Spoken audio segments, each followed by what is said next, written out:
ಪ್ರತಿದಿನ ನೂರಾರು ಪುಸ್ತಕಗಳು ಬಿಡುಗಡೆಯಾಗುತ್ತವೆ, ಸಾವಿರಾರು ಸಾಧಕರ ಕಥೆಗಳು ಅನಾವರಣಗೊಳ್ಳುತ್ತವೆ. ಆದರೆ ಕೆಲವು ಕೃತಿಗಳು ಮಾತ್ರ ಸಮಾಜದ ಮನಸ್ಸಿಗೆ ತಾಕುತ್ತವೆ. ಇವತ್ತು ಮೈಸೂರಿನಲ್ಲಿ ಬಿಡುಗಡೆಯಾದ ಒಂದು ಆತ್ಮಕಥನ ಕೇವಲ ಪುಸ್ತಕವಲ್ಲ, ಸಾವಿರಾರು ಮಾನಸಿಕ ಅಸ್ವಸ್ಥರ ಬದುಕಿಗೆ ಬೆಳಕಾದ ವೃತ್ತಿಯ ಬದುಕಿನ ಪಯಣ.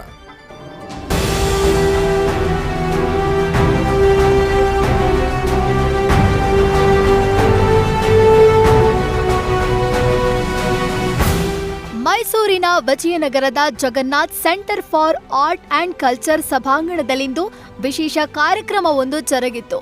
ಮಾನಸಿಕ ಆರೋಗ್ಯ ಕ್ಷೇತ್ರದಲ್ಲಿ ಕಳೆದ 33 ವರ್ಷಗಳಿಂದ ನಿರಂತರವಾಗಿ ತೊಡಗಿಸಿಕೊಂಡು ಲಕ್ಷಾಂತರ ಮಂದಿಗೆ ಹೊಸ ಬದುಕು ಕಟ್ಟಿಕೊಟ್ಟ ಕಡಬಂಸ್ ಗ್ರೂಪ್ ಸಂಸ್ಥಾಪಕ ಕಡಬಂ ಎ ರಮೇಶ್ ಅವರ ಆತ್ಮಕಥನ ಸಾರ್ಥಕ ಬದುಕು ಪುಸ್ತಕವನ್ನ ಲೋಕಾರ್ಪಣೆಗೊಳಿಸಲಾಯಿತು. ಸುತ್ತೂರು ಶ್ರೀಗಳು, ಮೈಸೂರು ಸಂಸದ ಯದುವೀರ್ ಕೃಷ್ಣದತ್ತ ಚಾಮರಾಜ ಒಡೆಯರ್ ಹಾಗೂ ಮಾಜಿ ಸಚಿವ ಎಸ್ ಎ ರಾಮದಾಸ್ ಸೇರಿದಂತೆ ಹಲವು ಗಣ್ಯರು ಈ ಅಪರೂಪದ ಕೃತಿಗೆ ಚಾಲನೆ ನೀಡಿದ್ರು.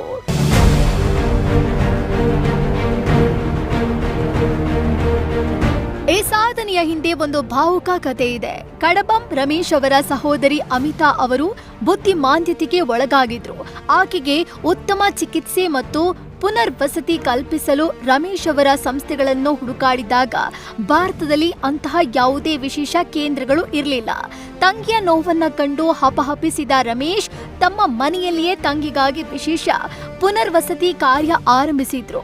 ನಂತರದ ದಿನಗಳಲ್ಲಿ ಈ ಸೇವೆ ಸಮಾಜದ ಪ್ರತಿಯೊಬ್ಬರಿಗೂ ಸಿಗಬೇಕು ಅಂತ ಆಲೋಚಿಸಿ 1992ರಲ್ಲಿ ಕಡಬಂಸ್ ಗ್ರೂಪ್ ಆರಂಭಿಸಿದ್ರು. ಇಂದು ಇದು ಭಾರತದ ಅತಿದೊಡ್ಡ ಖಾಸಗಿ ಮಾನಸಿಕ ಆರೋಗ್ಯ ಪುನರ್ವಸತಿ ಸಂಸ್ಥೆಯಾಗಿ ಹೊರಹೊಮ್ಮಿದೆ ಅಂತ ಮಾಜಿ ಸಚಿವ ಎಸ್ ಎ ರಾಮದಾಸ್ ಶ್ಲಾಘಿಸಿದ್ರು. ಹೌದು, ಅದೊಂದು ಕ್ಯೂರೇಟಿವ್ ಆಸ್ಪೆಕ್ಟ್ ಇಂದ ತೆಗೆದುಕೊಂಡಾಗ ಕಡಬಂಸ್ ಇಡೀ ಏಷ್ಯಾದಲ್ಲಿ ಅತಿ ದೊಡ್ಡ ಸಂಸ್ಥೆ. ಸದ್ಯ ಬೆಂಗಳೂರು, ಮೈಸೂರು ಮತ್ತು ಹೈದರಾಬಾದ್ನಲ್ಲಿ 18ಕ್ಕೂ ಹೆಚ್ಚು ವಿಶೇಷ ಕೇಂದ್ರಗಳನ್ನ ಹೊಂದಿರುವ ಕಡಬಂಸ್ ವರ್ಷಕ್ಕೆ 1,500ಕ್ಕೂ ಹೆಚ್ಚು ವ್ಯಕ್ತಿಗಳನ್ನ ಗುಣಪಡಿಸಿ ಸಮಾಜಕ್ಕೆ ಮರಳಿಸ್ತಾ ಇದೆ. 200ಕ್ಕೂ ಹೆಚ್ಚು ಮಾನಸಿಕ ಆರೋಗ್ಯ ತಜ್ಞರು ಮತ್ತು 1,000ಕ್ಕೂ ಹೆಚ್ಚು ಹಾಸಿಗೆಗಳೊಂದಿಗೆ 40,000ಕ್ಕೂ ಹೆಚ್ಚು ಕಂಗಾಲಾಗಿದ್ದ ಕುಟುಂಬಗಳಿಗೆ ಈ ಸಂಸ್ಥೆ ಸಹಾಯ ಹಸ್ತ ನೀಡಿದೆ. ಯಾವೊಬ್ಬ ಮಾನಸಿಕ ತಜ್ಞರು ಮಾಡದ ಸಾಧನೆಯನ್ನ ರಮೇಶ್ ಅವರು ಮಾಡಿ ತೋರಿಸಿದ್ದಾರೆ ಅಂತ ಸುತ್ತೂರು ಶ್ರೀಗಳು ಕೊಂಡಾಡಿದ್ರು. ಅಧಿಕ ಜ್ಯೇಷ್ಠ ಮಾಸ ಪ್ರಾರಂಭ ಆಗಿದೆ.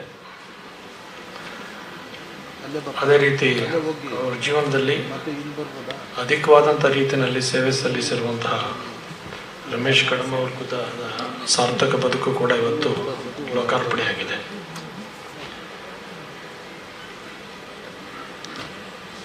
ಅಂತಹ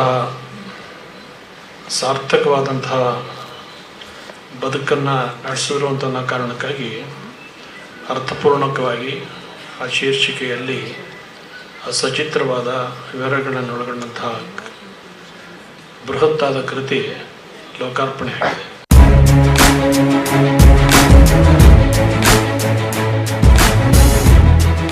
ಇದೇ ಭಾವುಕ ಕ್ಷಣದಲ್ಲಿ ಕಡಬಂ ರಮೇಶ್ ಅವರ ಮಕ್ಕಳು, ಅವರ ಹಳೆಯ ಶಿಕ್ಷಕರು, ಸಂಬಂಧಿಕರು ಮತ್ತು ಬಂಧು ಬಳಗದವರು ಭಾಗವಹಿಸಿ ರಮೇಶ್ ಅವರ ಸುದೀರ್ಘ ಹೋರಾಟದ ಹಾದಿ ಮತ್ತು ಅವರ ಮಾನವೀಯ ಗುಣಗಳನ್ನ ಮುಕ್ತ ಕಂಠದಿಂದ ಹಾಡಿ ಹೊಗಳಿದ್ರು.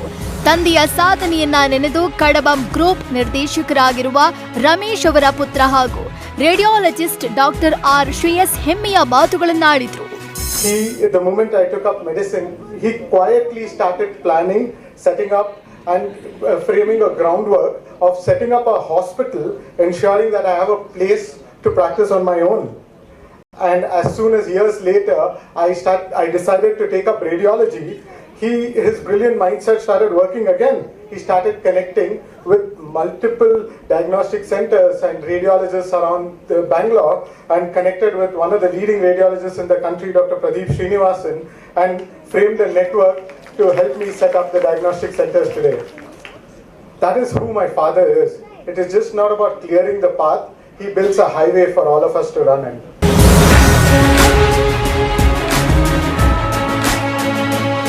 ಒಟ್ಟಾರೆ ಸ್ವಂತ ತಂಗಿಯ ಕಾಯಿಲೆಯನ್ನೇ ಸಮಾಜದ ಸೇವೆಯನ್ನಾಗಿ ಪರಿವರ್ತಿಸಿದ ಕಡಬಂ ರಮೇಶ್ ಅವರ ಸಾರ್ಥಕ ಬದುಕು ಪ್ರಸಕ್ತ ಪ್ರತಿಯೊಬ್ಬರು ಓದಲೇಬೇಕಾದ ಪ್ರೇರಣಾದಾಯಿ ಕೃತಿಯಾಗಿದೆ.